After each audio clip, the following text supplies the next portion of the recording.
should, and I don't, maybe others don't remember those last things either. So if you feel like you want to go back, cover any ground, I'm sure nobody here would object.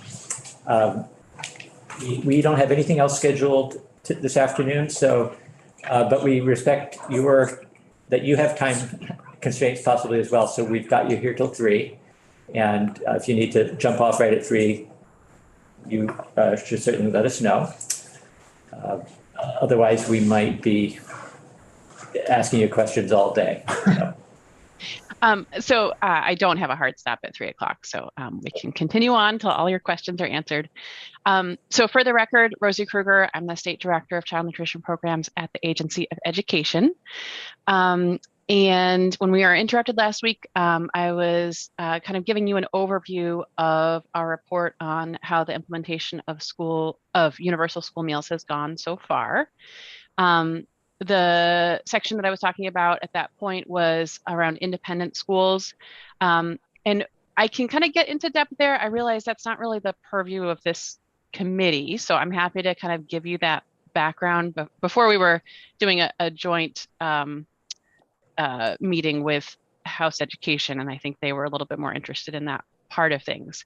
So I'm happy to go over that, or kind of happy to just leave it at, there are some changes and clarification, mostly clarification, that we'd like to see around how the legislature would like to direct us to handle those schools going forward. And the details of those are outlined in the report. And again, I can spend time going over that with you all if that's something you're interested in, but I'm guessing that might not be as much of interest to this committee. I would say, and welcome the committee to weigh in here too, but I would say it doesn't need to be a lot of detail, but if you can just maybe highlight. Yeah, that happy would to do that. Be good, yeah. So the way that Act 151 instructed us to handle independent schools, so starting with, all the public schools get the funding to offer universal meals. So it's a per meal rate that they get for every quote unquote paid meal served. And they get that assuming they use either CEP or Provision 2, which are the 2 federal options that draw down the most federal funding. So that's where the public schools are at. For the independent schools may participate in the federal school meals programs as long as they are either state approved or state recognized, and they're a nonprofit organization. So we have about 20 independent schools in Vermont that participate in the school meals programs as standalone school food authorities. And then we also have a bunch of independent schools that participate as sites under public school food authorities. And this is something that is allowed by USDA. So 2 LEAs, or local education agencies, can be included in the same school food authority as long as that's agreeable to both parties. For example, in Southern Vermont, in Bennington, Southwest Vermont Supervised Union has long included Sacred Heart which is an independent school, as a site under the Southwest Vermont Supervisory Union School Food Authority. So Southwest Vermont Supervisory Union takes responsibility for operating the meals program at Sacred Heart. And that's something that has, kind of been longstanding. Both Sacred Heart and Southwest Vermont kind of have said that situation works for them. So because it works for them, it's allowed under the federal child nutrition program rules. And so Act 151 didn't really take those circumstances into account. There's some special provisions for independent schools that are their own school food authorities, and I'll talk about those in a second. But we didn't really get into what do we do about a school food authority that is a public school food authority like Southwest Vermont that has some sites that are independent schools. And so lacking any additional guidance, we went ahead and treated those sites as if they were public school food authority sites, because the public school food authority has taken on full responsibility for managing the school meals program at that independent school. And so because we took that interpretation, 100% of the paid meals at those sites are being reimbursed. The public school food authority, Southwest Vermont, in this situation, but there's others in the state that are in this situation, is receiving reimbursement for every paid meal that they serve at Sacred Heart. So that's kind of one area where, you know, we made a decision and in how to interpret lacking additional guidance, and the agency would appreciate that clarification from the legislature if this is the way that you'd like us to handle that going forward. For independent schools that are their own school food authority, so I mentioned that there's about 20 in the state that are their own school food authority. And this is everybody from some really small, what we call residential childcare institutions that serve really high need students, to the traditional, the academies, so St. J Academy, and those Burr and Burton and Thetford Academy, Linden Institute, those traditional academies that have served a lot of students from their communities. As well as in this category, we also have a number of religious schools as well who are state approved or state recognized. So that category of independent schools that operate their own as their own school food authority includes a bunch of different types of independent schools. Act 151 was pretty specific about how to handle these schools. So if the independent school offers universal meals to all of their students, then the state will reimburse the paid meals served to students who are attending on public tuition or publicly funded, but not any other paid students. And so this was straightforward in some situations and not in others. So this is another area where we're looking for a little bit of clarification. So for schools that were in their base year of Provision 2, you may remember I talked about last week, we track the actual students who are eating in that situation. So for those schools, we're actually able to track who the publicly tuitioned students are and whether they're paid status, et cetera. We don't track that at the agency, but the independent school is tracking that and then reporting that to us. And so we're able to fund or to provide that state universal meals supplement just for those meals served to those publicly funded students attending these independent schools that are offering universal meals. But when one thing that we didn't consider in Act 151 was that when a school is in their subsequent year of Provision 2, or if they're in the community eligibility provision, we're not tracking the actual students who eat meals. We're tracking the total number of meals served, and then we're multiplying it by a percentage, and that's how we're figuring out how to reimburse for those meals.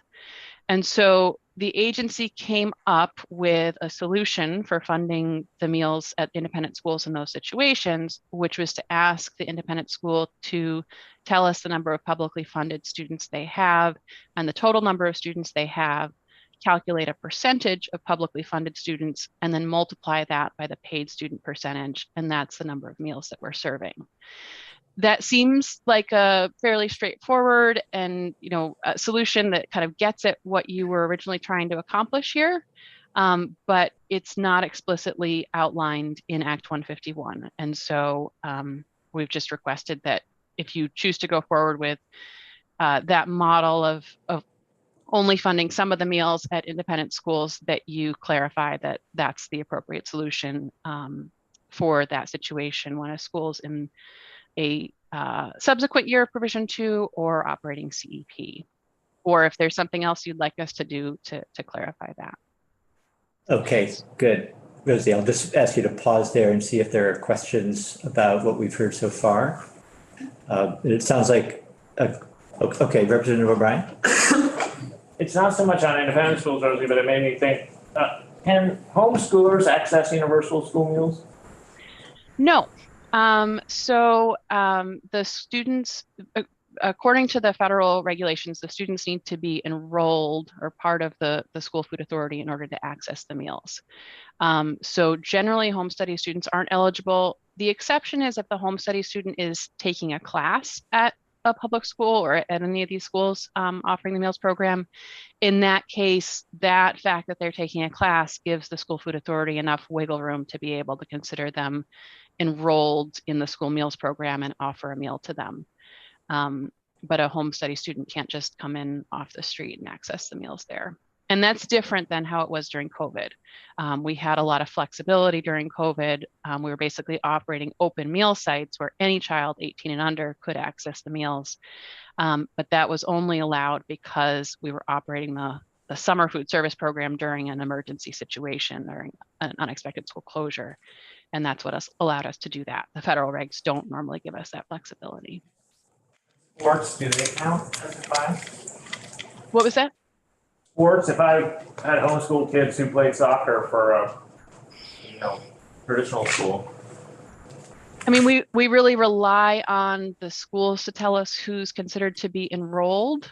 And I think USDA would say that's kind of a state consideration about who's enrolled. But in general, normally I don't think that would tend to qualify, but I think we'd kind of leave that decision making up to the local school food authority to determine whether they felt like they could justify that or not.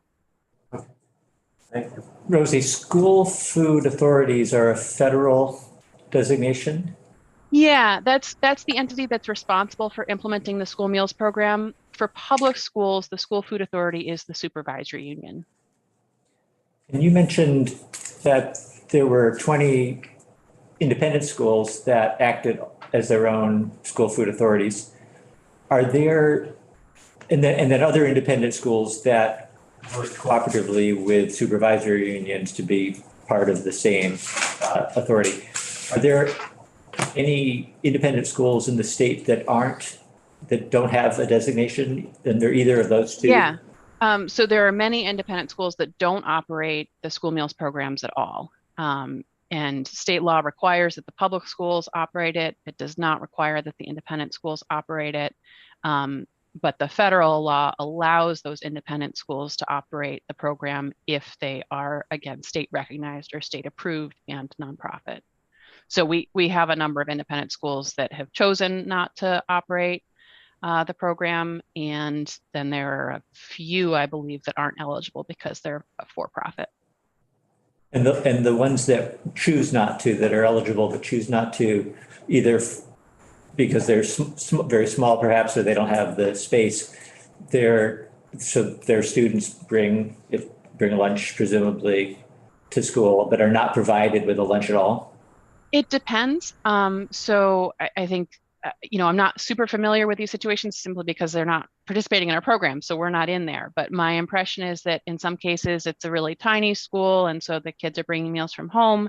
In other cases, it may be, a boarding school that serves really high income students. And so that's included as part of the tuition. And there is, in fact, a meals program, but it's not a meals program that follows our federal nutrition standards and all of our requirements to get the reimbursements. Okay. All right. Thank you. I guess we can keep going. Yeah, so that was just the major section where we were looking for a little bit of clarification should the legislature decide to continue universal meals beyond or into future school years. And I think the other thing that we were suggesting for additional legislation, I think that I spoke last time about did I talk about the Medicaid pilot and the potential impacts of that?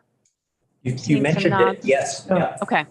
So because of the Medicaid pilot, which is really promising in terms of saving us state funding on this, should you continue, because of that, we expect that a number of schools will either want to, or we will require them, depending on what you have us do, to that they would either start new base years of Provision 2 in school year 23-24, which is this coming fall.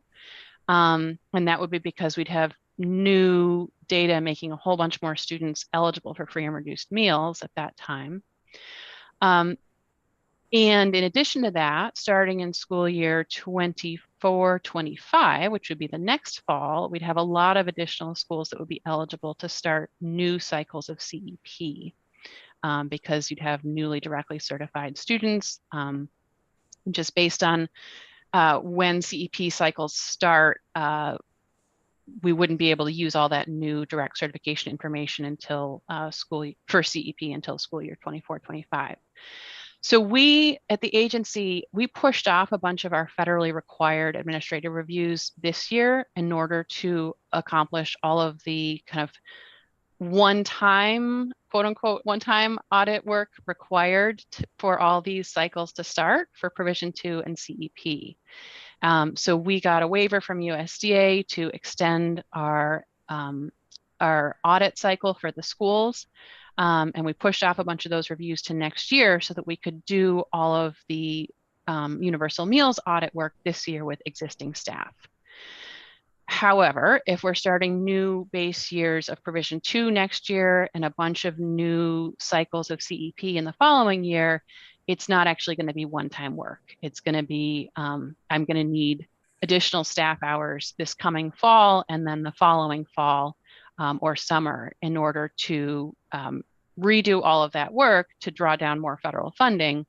But to be able to do that and not fall behind on all of our other federally required audit work of the meals programs.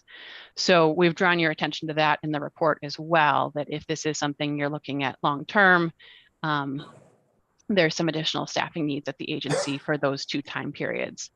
And then after that, assuming no huge additional changes, we'd kind of be in a space where we wouldn't need a lot of additional support beyond that. But we had sort of assumed that this would be one-time work this year and we could push that that other federal work off to make that happen with existing staff. And I don't think that we can do this with existing staff for the next 2 years. Okay. The other pieces talked about in the report, there's some analysis of other states. The summary of that is basically that there is a lot of discussion happening in other states. There were a handful of states like Vermont that use state funding for universal meals this school year. And those states are all seeing, similar to us, increased participation and some of the preliminary struggles with, I think I mentioned line length last time and meal quality as some concerns during the initial implementation. So we're all seeing those same situations. And then the states who have not used state funding for universal meals are seeing the opposite, where they're seeing huge drops in participation that are impacting the viability of their programs. They're seeing large unpaid meal debts accumulating, and they are also seeing drops in households returning applications simply because households haven't had to return applications for the last few years, and that's so they're out of practice, and those states are seeing some difficulties there. So if we were to return to charging for meals next year, it would be reasonable to assume that we would see a lot of those struggles that those other states are seeing right now. Other than that, I think that kind of goes through the high level pieces of the report. I think at this point you may all have actually had an opportunity to read it, which you probably didn't have last time since we'd just given it to you at that point. So happy to go back and answer specific questions that you all have based on reading it at this point. Also of interest to this committee, my team did also submit the local foods incentive grant or purchasing incentive report. So I'm happy to spend some time today talking about that as well, or come back at some point if you're interested in hearing more about that. Thank you.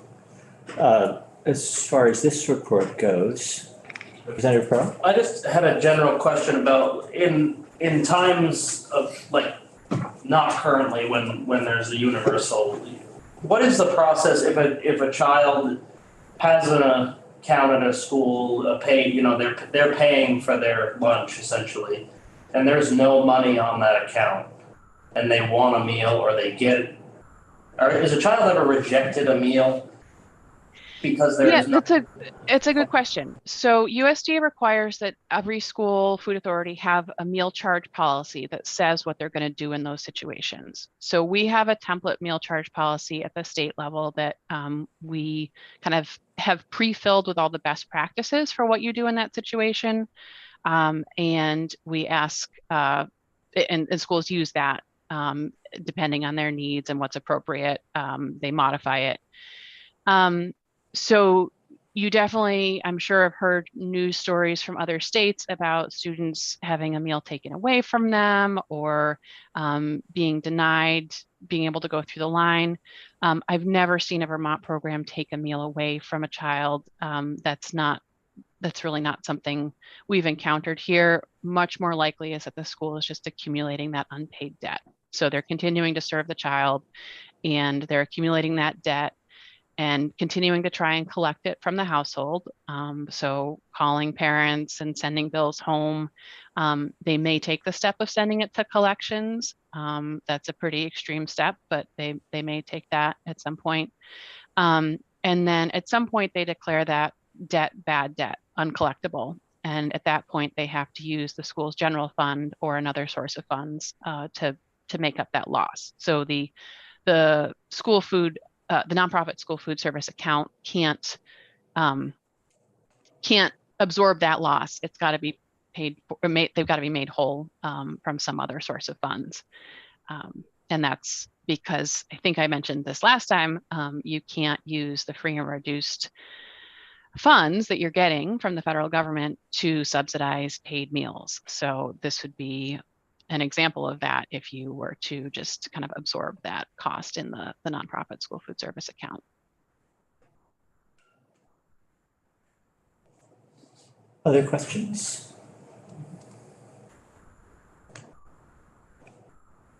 I have another question then, is back to the independent school scenario. For the schools that would like to work with their local supervisory union, is there any obligation on the supervisory union to work with independent schools? No, there's not. It's really, if this is something that's agreeable to both parties, then they can proceed with it. But the public schools are absolutely not required to do this. And it's really something that they would consider doing if having more students participating in the program and serving more meals is something that makes their programs more financially viable. So there's a couple of school food authorities who've really embraced this and realized that the more meals they serve, the more, there's a larger economy of scale. That means that they can afford to buy higher quality food and employ more staff and have substitutes and all kinds of things. And so they're trying to serve as many meals as possible. And so adding these additional sites is a way of doing that. There's other school food authorities who have done that because these students eventually do come to the public schools. So it may be a pre-K site or an elementary site where the kids are eventually going to come to the high school. And the school food authority has realized that kind of getting those kids trained up early on, this is what a healthy school meals, this is what it looks like, this is how it all works. That can kind of help down the line when those kids do come to the public school food authority.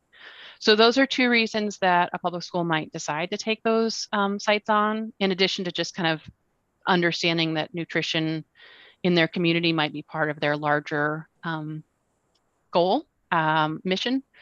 But there's no obligation at all. And we see those sites come on and fall off. So sometimes the school food authority will have served a site like that for a long time, and then they'll reevaluate and decide that they can't continue to justify that additional work and that expense, and they'll work with that school food authority to either spin them off and become their own school food authority, or they may decide to stop offering meals altogether. Representative Rice? Is an independent school who is its own school food authority also able to take on other sites? For instance, could an independent school also serve other independent schools in its region? Yep. I have not seen that happen where they're taking on other independent schools that are not part of the same organization. But for example, Northeastern Family Institute, NFI, it's an organization that serves high need students. They have multiple campuses around the state. And so all of those campuses are under the same NFI School Food Authority. Is there anything that would preclude something that a school that's not part of the same organization Nope, from? that would be allowed. I just don't, there's no example of that happening currently. Questions? I know it was just a week ago that you were here, so it's probably too soon to expect that you've had any more, enough more data come in to say, make any projections. But when do you imagine that you'll have enough new information to give us a sense of whether the cost of the program continues to be roughly in line with what we had budgeted? And I know, a couple $1 million difference, so that's more than rough. So we will be getting November meal counts. We should have complete November meal counts at the end of this month, so early February. And I will feel much better about our estimate once we see those November meal counts, because November is the first full month where we don't have that carryover eligibility from the prior years. And so that's the first month we'll really be able to see exactly who's participating and what those percentages are. And so I will feel much more confident after we can incorporate November. And again, that's just a week or two more. And then we will have December meal counts in early March. And that would be, again, another full month of having that full data without carryover information. And as we go on, we'll get an additional month every single month, and we'll be able to get more and more confident that, participation is or isn't increasing month over month, and just be able to kind of get a sense of how static these numbers are. Representative O'Brien. Rosie, how does Farm to Plate work with Universal School Meals? I assume they've probably been advocating for it for a long time. But do they sort of think about changing their curriculums now, or adding more, school grown crops or nutrition to it? Yeah, I think, certainly the advocates could tell you more about their specific position, but my understanding is that the farm to school advocates have generally seen universal meals as an important part of their efforts, because in order to do more local purchasing, programs need to be really financially viable.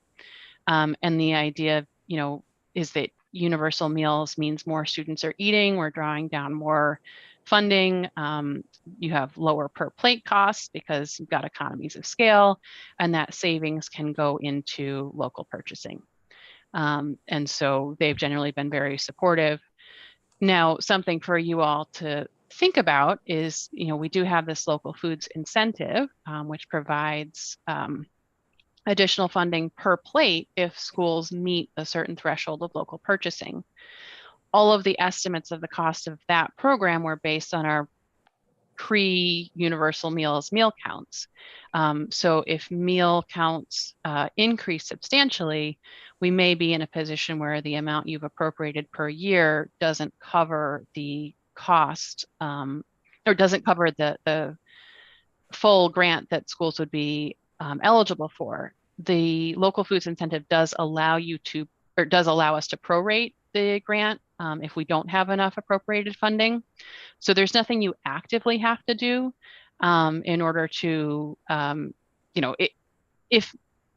if meal counts increase and the funding that you've appropriated doesn't cover the full per plate cost, then we'll just prorate as required by the law. And the schools will get less than the per plate incentive that's outlined in the law. But that is that kind of a tie-in that you all should be aware of, and you may want to think about going forward.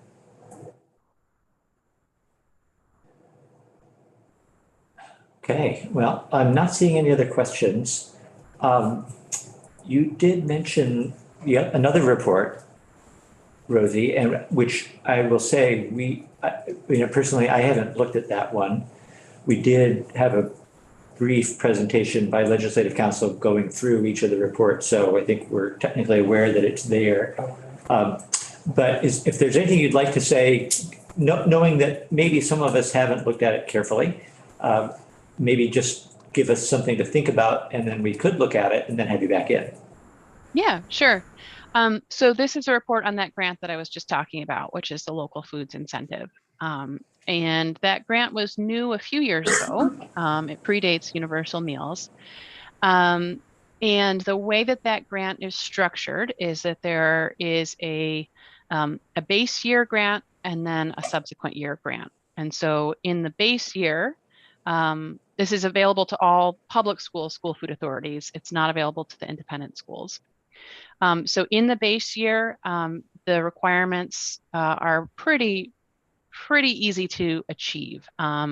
The school food authority has to take some steps that are likely to improve their ability to purchase local foods, such as coming up with a tracking mechanism for local foods and assigning somebody to be responsible for local foods coordination, and creating a goal for what they want to be purchasing. But they're pretty simple requirements for the base year. So in the base year, they do those things, and they get 15 cents per lunch served in the prior year as a local foods incentive grant. They can only get that base year grant once. And then after that, if they want to continue getting that funding, they have to apply for a subsequent year grant. And the subsequent year grant requires that they actually meet a minimum local purchasing threshold of at least 15% of their products purchased for their child nutrition programs. And if they meet that percentage threshold, then they continue to get that incentive, that per lunch served in the prior year. If they serve 15%, then they get 15 cents. And I believe it scales up if they serve 20%, then they get 20 cents, et cetera. And so we have seen a lot of schools take advantage of the base year grant. We're now 2 years in. So this was the first year we could see folks apply for the subsequent year grant. We had a lot of folks take advantage of the base year one initially. And then I think 8, let's see, there were 23 of them who had applied for the initial base year last year. And so they could have gone on to the subsequent one this year. And this is out of about 50 public school food authorities. And then 6 of them actually went ahead and did qualify this year.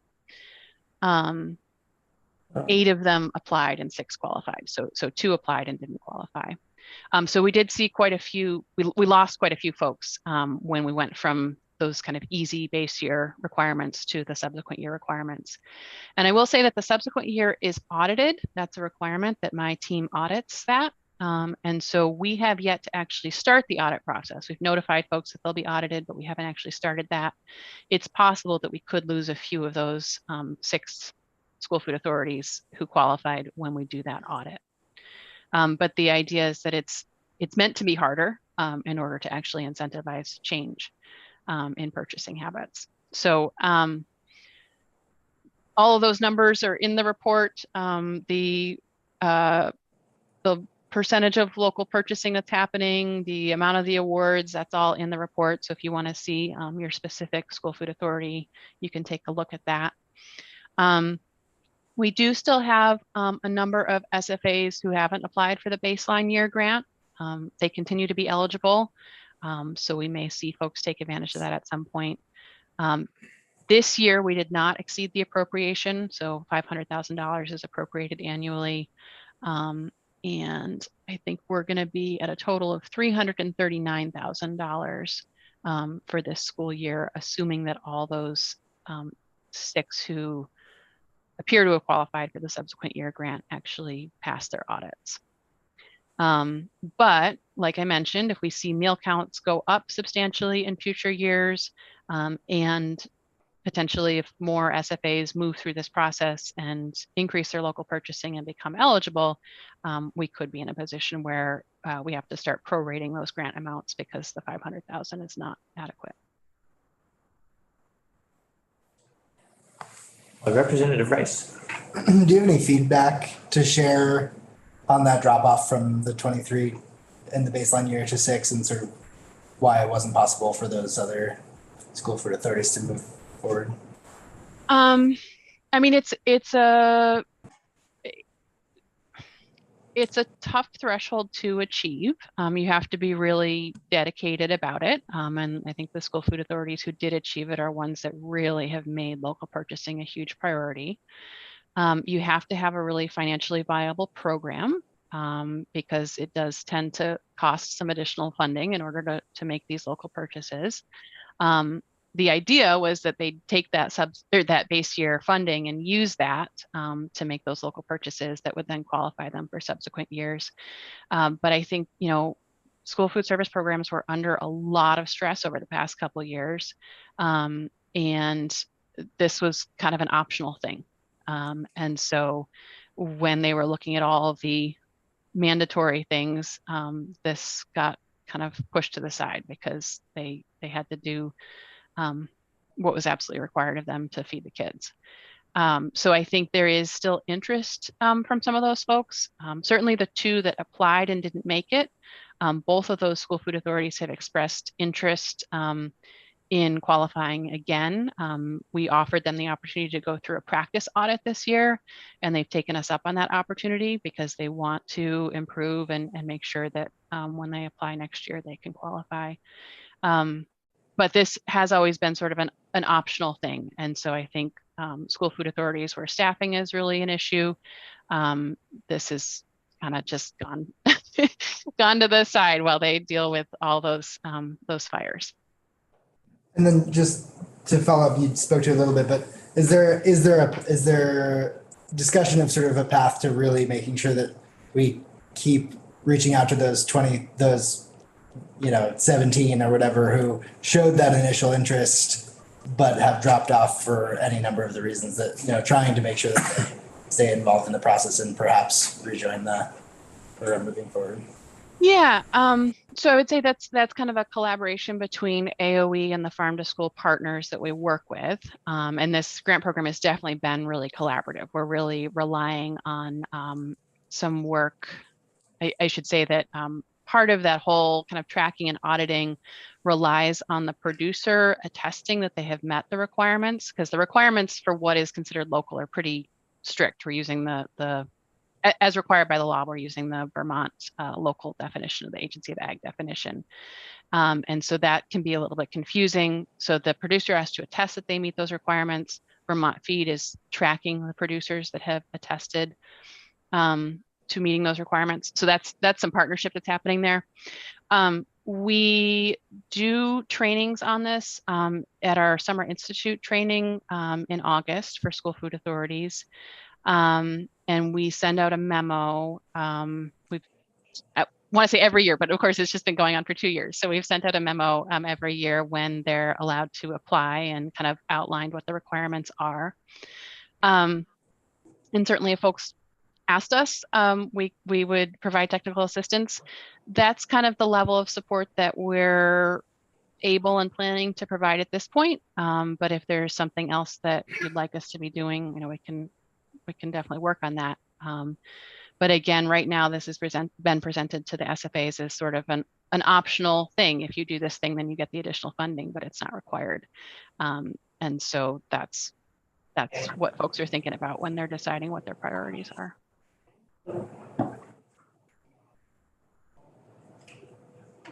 Well, All right, Rosie, thank you for that introduction to that report. And I feel like when I take a look at it now, I'll have a better sense of what I'm looking for. So I think it was helpful. Any other questions? I have, while you're here, this is an unrelated question, and if you're not the right person, it might not even be you might not even be the right agency, but we were asked to look at a couple of BAA recommendations, and one was for a position I think is described as school food program.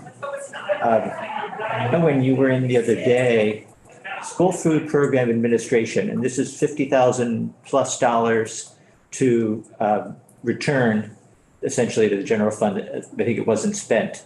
And I think you had mentioned a position that you hadn't been able to fill and were now hoping to fill in the coming weeks.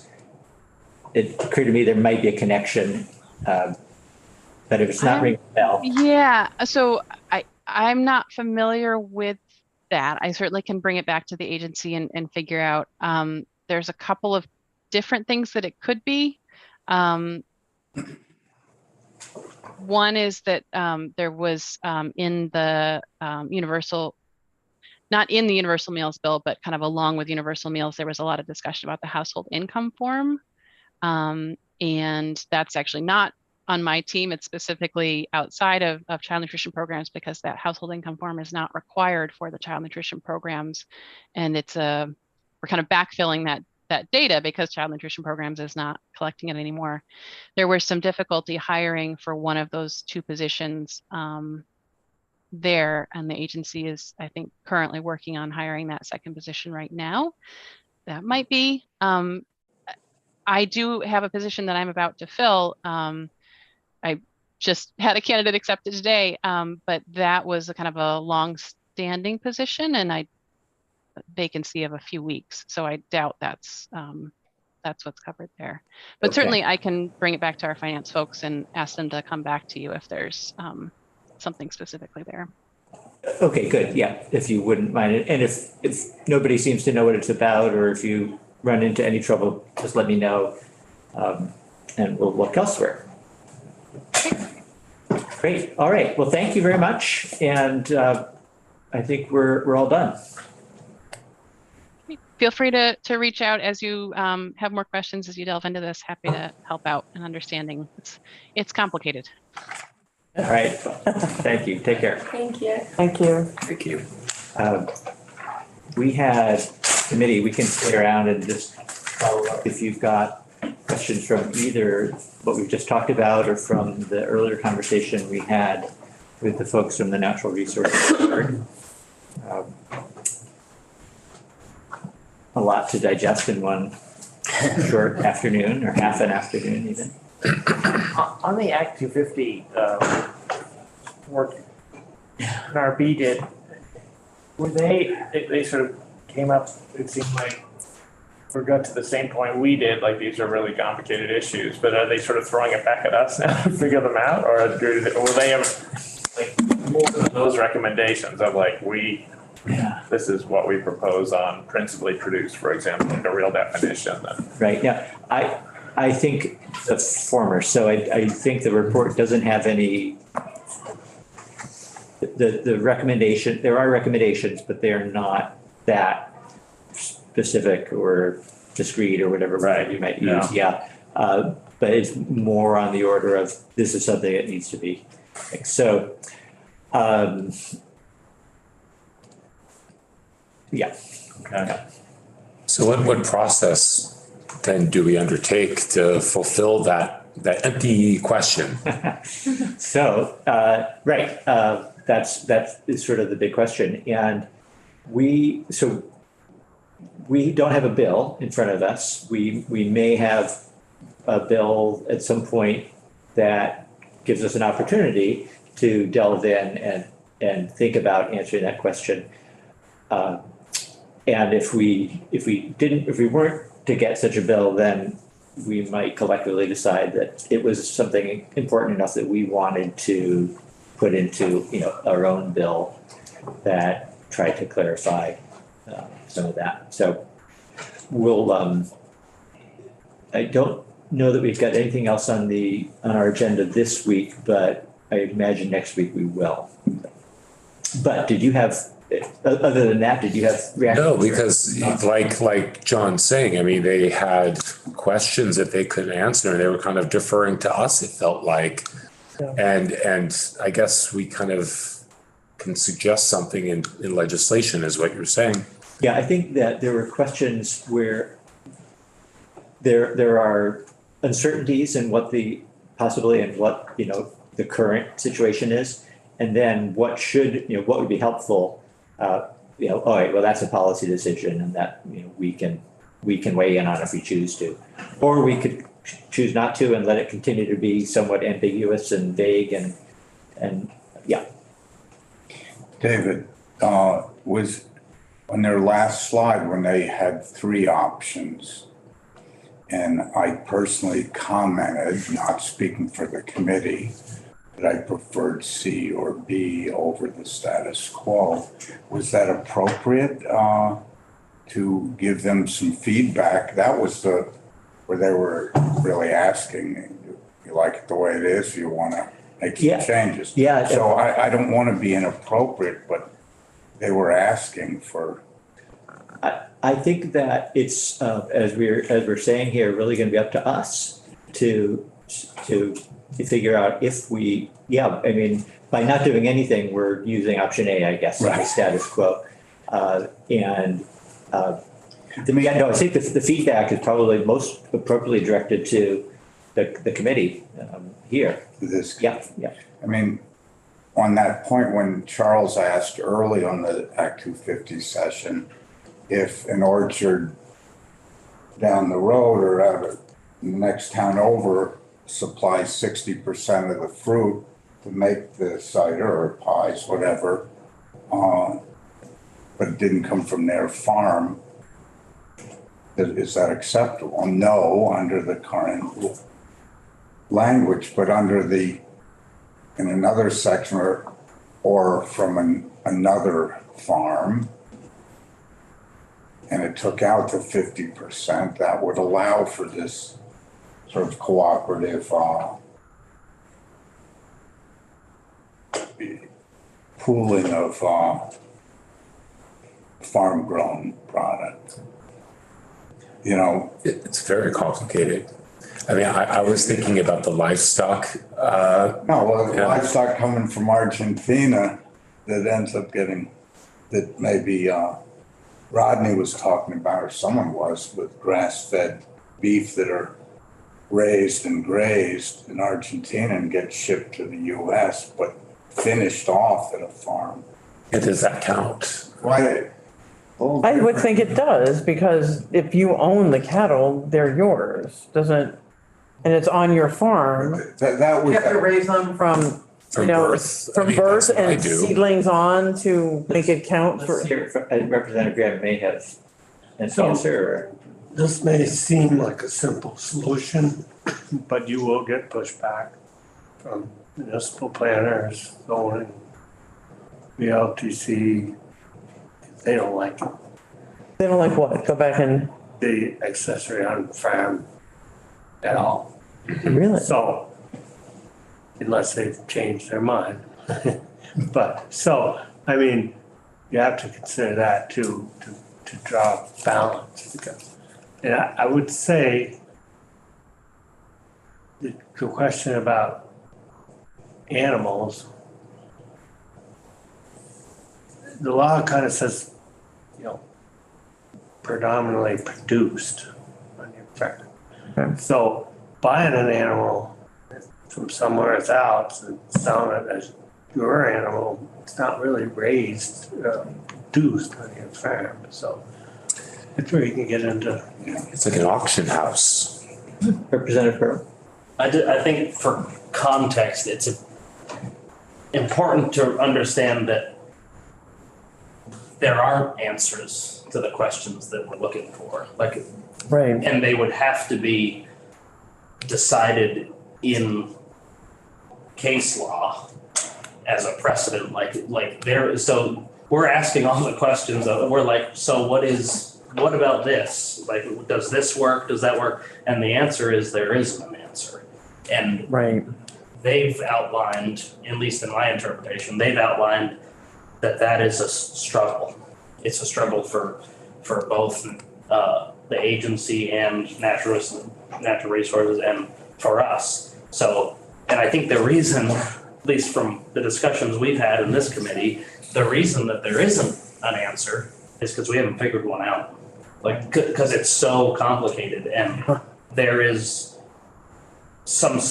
been suggestions, and I think we'll see more from the agency of their interpretation of the laws and the way they would like to see things, but there's a constant push-pull between Agency of Agriculture and Natural Resources of where do you draw that line, and how does it have an effect on both the profitability of farms and Act 250 and what should be regulated. So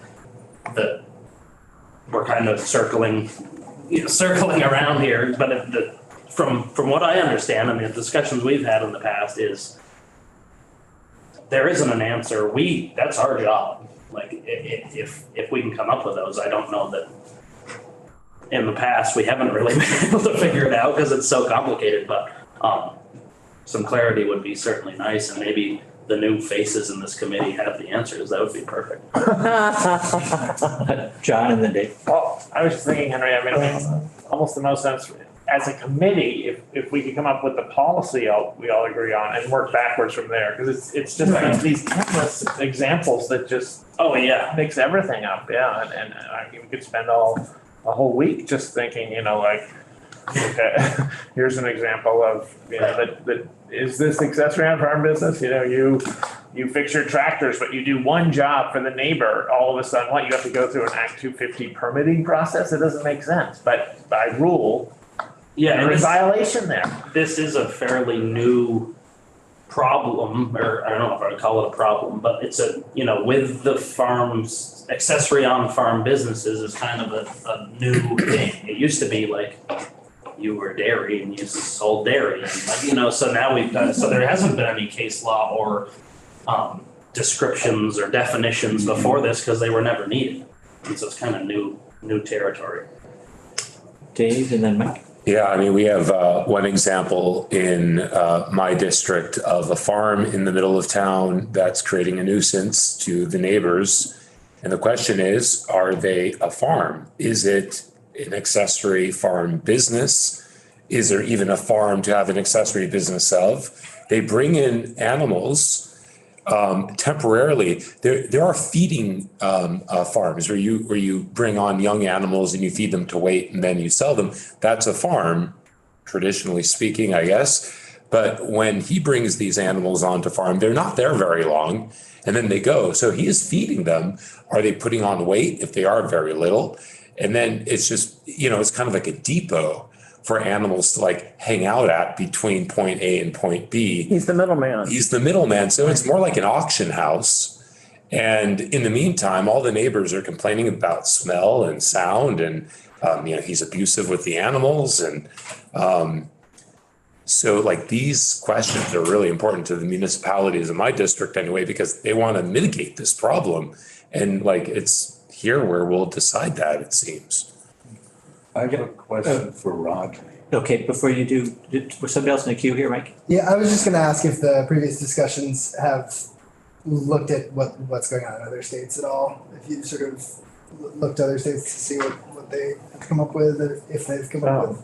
Yes, and Mike's done, Mike O'Grady's done pretty extensive research on that, and he'd be a great one to have in on some of this. Part of the issue is maybe that I'm not sure that other states have the equivalent of an Act 250. Right. Is really sort of at the core of the foundation of the issue here. But still helpful for sort of identifying what it is we're trying to allow farmers to do and then we can sort of, like John says, are back into the Act 250 piece of it of sort of, okay, this is something that maybe we can let be accessory and not, or, okay, no, that really Right. require that. Yeah, well, we can hear from Mike on that, what he's picked up from other states, yeah. It's just, to David's point, I mean, even in Marshville, there was a big cattle dealer, Sonny Miller. I don't know if you ever knew him, but there are cattle dealers or brokers considered farms? No. So There you go. to your point, that Yeah, that kind of sounds like the issue. It's the second Right. one. Yeah. One thing, just as a comment, I interacted with, it's not, what was the chairman of the Natural Resource Board? Sabina Haskell. Sabina. Yeah, I spent a day with her at a long housing event in Morrisville, maybe it was in August. She was there and we broke down into different study groups. And it was most had to do with housing and Act 250. They are very aware that we're sort of in extraordinary times and unprecedented times as far as pressure for solving some of these community housing challenges. And they need to, as I said, I mean, I was in public office in Vermont before Act 250 was passed in 1970 as a zoning administrative officer and a planning board chairman. And the challenges and the way of looking at zoning then, going back 53 years, were different. And we got a lot of things right, trying to keep Vermont, conserving open spaces. But under the current challenges, a lot of that thinking is sort of obsolete. Not that we don't want to keep open space or ag land, but there can be much denser focuses where there's municipal sewers or public water or village services in and around villages. So they're, I know, trying to adopt there, and they also know we're in a attrition mode with farming. That farming says, certainly, Rodney and Henry generations experience, they're standing on their heads to stay in business, come up with new revenue sources on the farm to keep the farms going. And I think, again, the Natural Resource Board is trying, just having these dialogues is to work with policymakers to help mitigate those losses of surviving farms. So those sort of just big picture, but changing realities that I think are pushing these kind of inquiries and stuff we're all trying to maybe be positive part of the just a perspective. Good, well, yes. One thing I might want to add on too is thinking more about the line which the state has the authority versus municipalities. And That was interesting. yeah, and making sure that we are achieving the goals we want to achieve based on where we draw those distinctions of jurisdiction. I noticed, like, for example, the like with 50% of total annual sales of qualifying products that needs to be a local, that fell under the municipality slide, I think, in this presentation that we just had at least. And so thinking about measurements like that, like the municipality that has that say versus the state, and just being very conscientious what would be most effective based on what goals we're trying to achieve with this. Yeah, that's a piece that I feel like, I'm not quite sure I completely get how all the moving parts are working together, so. Well, yeah, they I'd said wanna they know don't more have about the staff to go analyze. Might recommend that we get Claire Air in, because she's been working on this and she's known what works and where she ran into problems. Especially with the wet adventure venues. She's been pretty successful on the Okay. camp type thing. So she would be a good one to maybe get some info from. Somebody else had a hand up? I don't wanna open up a can of worms, but I would mind sort of getting to a place where we make, like, what is a farmer, what is farming more consistent? Because it's the Act 251, which is really the sort of anchor for farming. But like the tax definition is different, current use is different, and all these things that, as we've seen, farming is more diverse. And so what's called farming, look at us just now, you can point to something and be like, I don't know if that's farming. It's agricultural, maybe, it's recreational, social, I don't know what it is, but and our discussion about homesteading too is, sort of what's a farmer is, if a school produces $2,000 worth of food for the school, are they a farm? It just seems like, is there a way to make this more consistent so that all these, in statute, it would be a lot easier for us to figure this out, or the people enforcing these things? Mike, and then we've passed the time that we had said we would stop. So, take one more question. Or comment. A similarly, philosophical perhaps, inquiry is like also just starting to think about, is the 50% income piece actually serving us? If somebody has a farm and they are farming and therefore keeping that land in agricultural use, but they have a really successful something that it actually makes up most of the income for their business.